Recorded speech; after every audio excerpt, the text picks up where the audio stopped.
तो अब तक हम कर चुके हैं इसका introduction, computational thinking and getting started Python का। हमने इसमें इंट्रोडक्शन को कवर किया था फर्स्ट पार्ट में, और फिर सेकंड पार्ट में हमने कवर किया था कुछ स्टेप्स फॉर प्रॉब्लम सॉल्विंग, और उसके अंदर की पूरी स्टेप्स को मैंने बहुत ही ईजी लैंग्वेज में समझा दिया था। आप देख सकते हो यूट्यूब पर ही, और आप मेरी प्लेलिस्ट पे जाके सब कुछ चेक कर सकते हो। आपको क्लास 11th 9th 10th सबका मिल जाएगा, है ना। प्लेलिस्ट पे जाओ और आपको इसके 1-2 पार्ट भी मिल जाएंगे वहाँ पर ही, क्लास 11th सीरीज में, है ना। उसका टाइटल है ना। तो स्टेप्स फॉर प्रॉब्लम सॉल्विंग में हमने टेस्टिंग एंड डिबगिंग कर लिया था। अब देखो algorithm, need for algorithm, flow charts, आज यहाँ तक अपन इसको कंप्लीट कर लेते हैं बहुत ही अच्छे तरीके से। तो एल्गोरिथम होता क्या है एक्चुअली? एल्गोरिथम कुछ नहीं होता, पता है, यहाँ पे बहुत कुछ दिया है, लेकिन अपन है ना बहुत ही इजी लैंग्वेज में इसको कवर करने वाले हैं ना। तो ये क्या है, बहुत बड़ा चैप्टर है, ठीक है।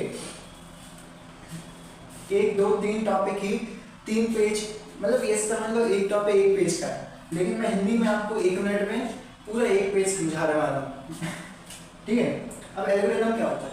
एल्गोरिथम ऐसा कुछ नहीं है, ये ना एक सीक्वेंस ऑफ स्टेप्स है, ये समझ लो आप बहुत ही इजी लैंग्वेज में, और यही इसका कीवर्ड है। Algorithm stands is an sequence of steps, ऐसे ही कर सकते हो आप। देखो जो प्रोग्रामर रहता है ना, उस कोडिंग वो करता है, कोडिंग करता है, ठीक है। पहले जो इनपुट डालता है समझ लो, ठीक है, उसको आउटपुट चाहिए होता है, क्योंकि तो इनपुट डालता है ना, वो इनपुट ऐसे नहीं डाल देता, उसको कोई सीक्वेंस ऑफ स्टेप्स फॉलो करनी पड़ती हैं। और ये सीक्वेंस ऑफ स्टेप्स भी पता है कैसी रहती हैं? एक इजी से एग्जांपल से समझते हैं अपन, 2 एग्जांपल समझते हैं, ठीक है, इसके एल्गोरिथम के। फर्स्ट एग्जांपल देखो क्या है कि देखो जैसे अपन एक बुक का एग्जांपल बताऊं, अपन जैसे कार का एग्जांपल लेते हैं, अपन को कहीं पहुंचना है कार से, तो उसके लिए अपन सीक्वेंस ऑफ स्टेप्स फॉलो करते हैं, सही है। क्या क्या फॉलो करते हैं? पहले गैराज से अपन कार को निकालते हैं, फिर कार में जो ड्राइविंग सीट पे बैठते हैं, और फिर उसके इग्निशन में की लगाते हैं, फिर उसको स्टार्ट करते हैं, फिर कार का क्लच और वो जो गियर रहता है उसको उसके हिसाब से अपन एडजस्ट करते हैं ना।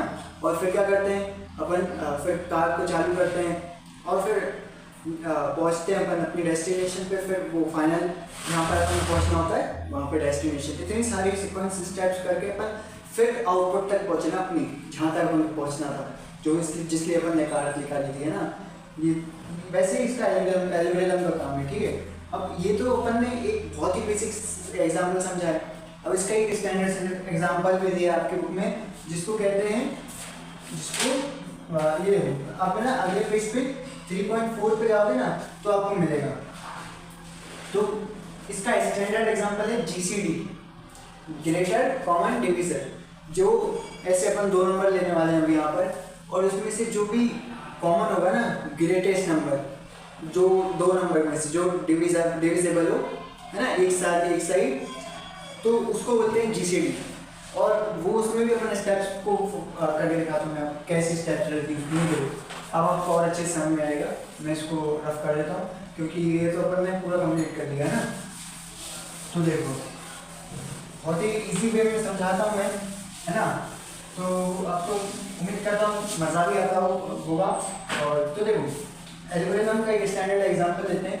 आपकी बुक में दिया है 45 नंबर और 54 नंबर, 54 ही दिया है शायद, है ना, हाँ 54।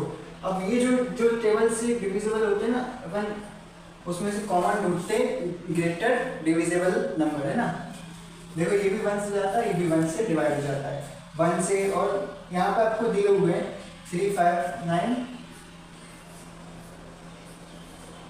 ये 3 5 9,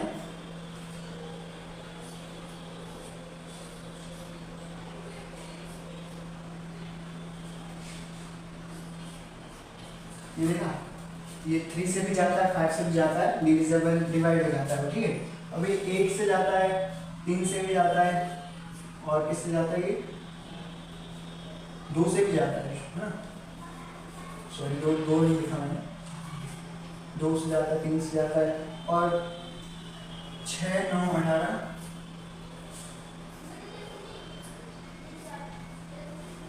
यहाँ पर अपन को जीसीडी ढूंढना पड़ेगा इनमें इन सारे नंबर में से, ठीक है। और लास्ट में खुद की टेबल पे देखो हमने क्या किया, ये जब तक खुद की टेबल में नहीं आ रहा उधर उतने नंबर ले लिए अपन ने, ठीक है, एग्जाम्पल के लिए, और 54 तक, ठीक है। अब इनमें जो भी सबसे बड़ा नंबर होगा ना वो अपन देखते हैं।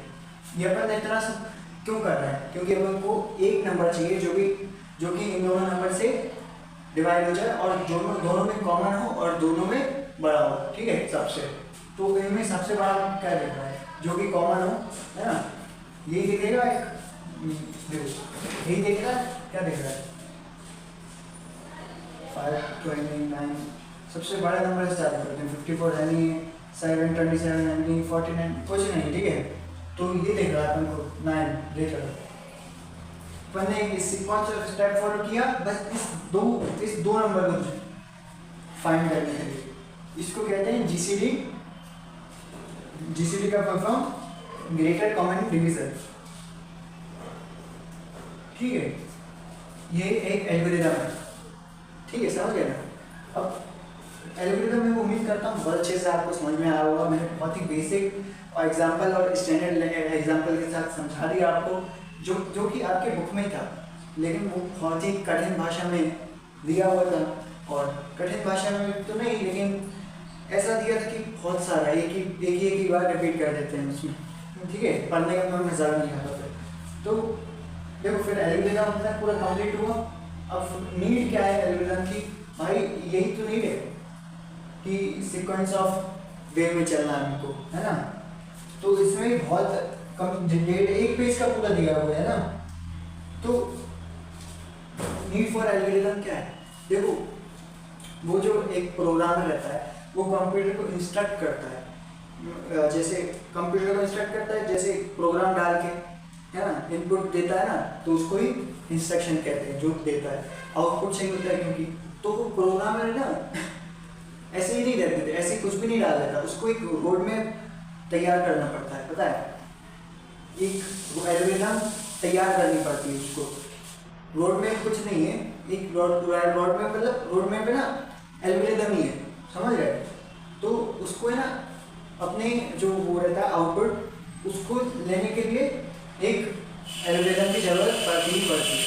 तो बहुत ही इजी था ये कि नीड फॉर एल्गोरिथम है क्या। तो कोई भी पूछे क्या है तो बोलते हैं ना कि हमको जो आउटपुट चाहिए रहता है, तो उसके लिए हमें एक रोड मैप फॉलो करना पड़ता है, उसको कहते हैं नीड फॉर एल्गोरिथम। उसकी इसलिए जरूरत पड़ती है हमको, ये है ना, सिंपल। और अब जो फ्लो चार्ट्स क्या होते हैं, नीड फॉर एल्गोरिथम मैं तो उम्मीद करता हूँ समझ में आया। और नीड फॉर एल्गोरिथम ये भी सीक्वेंस पता कैसे रहती है, इनके लिए दो कैरेक्टर हैं। Character of a good algorithm, while writing an algorithm it is required to clarify the following, ठीक है। अब इन दोनों को पढ़ लेते हैं, ये अब फ्लो चार्ट में नहीं चलते हैं। दो हैं, आप अपनी बुक में चेक कर सकते हो, जैसे precision, uniqueness, finiteness, input output, okay. ये कैरेक्टर, ये गुड एल्गोरिथम के कैरेक्टर थे, ठीक है। अब प्रिसीशन क्या होता है, स्टेप्स आर प्रीसाइजली स्टेटेड और डिफाइंड। इसमें अपन को जो एल्गोरिथम है उसको बहुत ही अच्छे से समझाना पड़ता है। यूनिक हमारा जो एल्गोरिथम है वो यूनिक होना चाहिए, आइडिया बोलो आप, आइडिया। और फाइनाइटनेस एल्गोरिथम स्टेप्स, ये ना एक फाइनाइट नंबर के बाद आके रुक जाता है, तो उसको फाइनाइटनेस से बोलते हैं। Input output, the algorithm receives some out input और the algorithm produces some output. ये बहुत ही सिंपल। फिर by writing an algorithm it is required to clearly identify the following, the input to be taken from the user processing और computation to perform to get the desired result, output desired by the user. समझ गए, ये भी easy है। Input लेता है अपन से, ठीक है। तो ये तो बहुत ही सिंपल है। और प्रोसेस होता है, ये भी बहुत सिंपल है। ये मैंने एक बार पहले ही बताया था और ये पहले भी आया था। इसको आयो की साइकिल बोलते हैं वैसे, है ना। फिर आउटपुट आ जाएगा प्रोसेस होके, इट इज, है ना। ये सब अपन को क्लैरिफाई करना पड़ेगा, क्लियरली डिफाइन करना पड़ेगा कंप्यूटर में, इनपुट में। उम्मीद करता हूँ आपको ये भी बहुत अच्छे से समझ में आया होगा। मैंने इसमें आपको दोनों कैरेक्टर विथ एग्जाम्पल सब समझाया है ना। कुछ बुरा लगता है आप तो मेरे से पूछ सकते हो। अभी फ्लो चार्ट क्या होता है? फ्लो चार्ट तो होता है बहुत आसान है और ये आता ही आता है पेपर में। तो फ्लो चार्ट क्या रहता है, देखो मैं एक बार इरेज करके आपको बताता हूँ।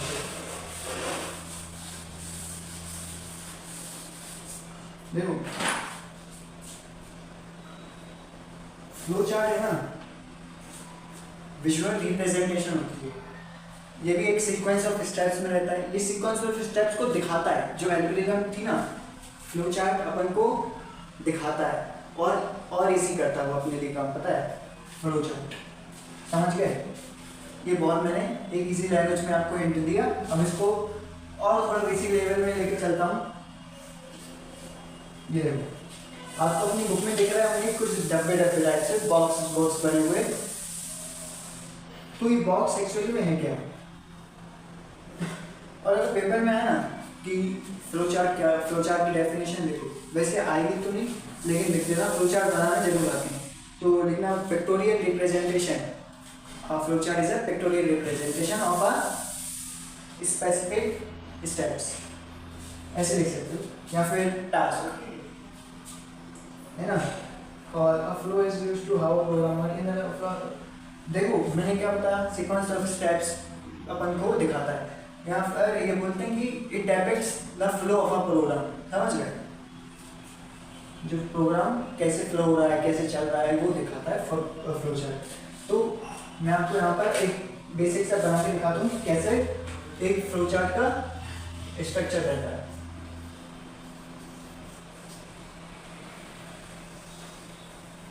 स्टार्ट, देखो बिल्कुल ये ना स्टार्टिंग पॉइंट रहता है। तो स्टार्ट पॉइंट को ऐसे सर्कल करके लिखना पड़ता है। स्टार्ट इसमें भी दिया हुआ बुक में, स्टार्ट बाय ओवल शेप। समझ गए? फिर अपन को थोड़ा ऐसे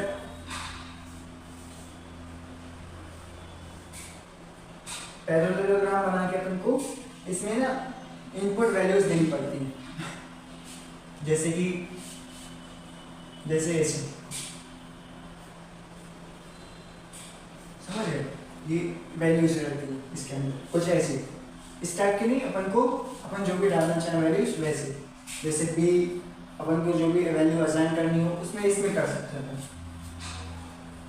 और फिर एक रेक्टेंगल बना के इसमें भी प्रोसेसिंग के लिए काम आता है हमारा थर्ड वाला बॉक्स।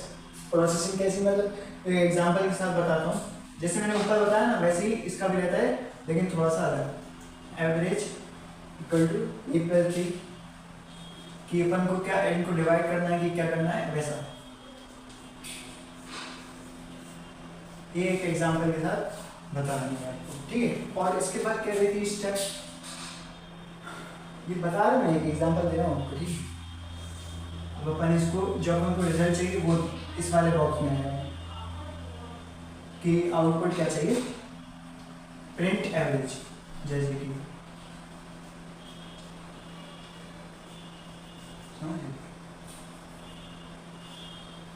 इसको पैरेललोग्राम में बनाएंगे अपन, ठीक है, प्रिंट एवरेज। और फिर लास्ट में वो खुद ही जब अपना पास आउटपुट आएगा तो वो खुद ही स्टॉप हो जाएगा। और इसको भी अपन सर्कल से रिप्रेजेंट करेंगे, जैसे कि स्टार्ट किया था, फिर प्रोसेस हुआ इनमें, फिर अपन को जो आउटपुट चाहिए था वो अपन ने ले लिया, फिर लास्ट में सर्कल के थ्रू ही स्टॉप हो गया जब अपने पास पूरा आउटपुट आ गया। समझ गए? इजी था। और एक और ऐसे दिया हुआ बुक में, आप अपनी बुक में देख सकते हो। ये वाला समझ लिया तो वो ये थोड़ा और इजी हो जाएगा समझना आपके लिए। तो आज के लिए बस इतना ही मेरे ख्याल से कि, और मैं कहता आपको ये समझ में आया होगा अच्छे से। ये मैंने आज पूरा फ्लो चार्ट के बारे में आपको बता दिया कि कैसा फ्लो चार्ट रहता है, क्या रहता है, पूरी डेफिनेशंस बता दी मैंने, एल्गोरिथम बता दी, रीड फॉर एल्गोरिथम बता दी, बहुत कुछ बता दिया आज तो मैंने, है ना। और हमने पार्ट 1 में पार्ट 2 बना के रखा है, और इसका ही एक लॉन्ग फॉर्म वीडियो बना दूंगा मैं, उसमें मैं पूरी 11th की 3rd चैप्टर एक साथ ही बता दूंगा। एक बार बस ये पार्ट्स वाला खत्म हो जाए। बहुत बड़ा चैप्टर है, बहुत बड़ा चैप्टर है ना। तो अभी तो बहुत सारा बचा है, कम से कम 3-4 पार्ट और लेगा ये, तो कोई दिक्कत नहीं है। अब मैं ना थोड़ी वीडियो को बड़ी रखूँगा और इतनी छोटी छोटी और बिल्कुल 2-3 टॉपिक एक वीडियो बता रहा हूँ, तो थोड़ी और बड़ी कर दूँगा या फिर एक वीडियो एक दिन में 2 वीडियो 2 पार्ट डालूँगा, समझ गए। तो अब अगली वीडियो में हम शुरू करेंगे फ्लो चार्ट का। मैंने आज तक विजुअल रिप्रेजेंटेशन आपको बताया है ना, विजुअल रिप्रेजेंटेशन भी बता रही है, यही है फ्लो चार्ट के सारे विजुअल रिप्रेजेंटेशन। ओके, अब देखो अपना 3.4 तक हो गया। अब अगली क्लास में अपन दूसरे चौथे टॉपिक के साथ शुरू करने वाले हैं स्यूडो कोड, जो कि बहुत सारे स्कूल्स में डिलीट हो जाता है, लेकिन मैं तो ही पढ़ा दूंगा। ओके, अगर आपके में डिलीट हो गया हो तो आप वो पार्ट स्किप कर देना या फिर देख लेना, उसमें कोई दिक्कत नहीं है, क्योंकि नॉलेज ही आएगी उससे भी। 3.41 3.4.1 ओके स्यूडो कोड। फिर व्हाट इज कंपटीशन, ये तो बहुत ईजी, और मैंने आपको एक इंट्रोडक्शन भी बता ही दिया था, बेसिक कि क्या होता है कंपटीशनल थिंकिंग। अगली क्लास में इसको और अच्छे से जानेंगे और ये फिर और सब जानेंगे, ठीक है, समझ गए। तो आई होप कि आपको वीडियो अच्छी लगी होगी। तो हम चलते हैं, मिलते हैं नेक्स्ट पॉइंट में जल्दी, तो तब तक के लिए बाय बाय।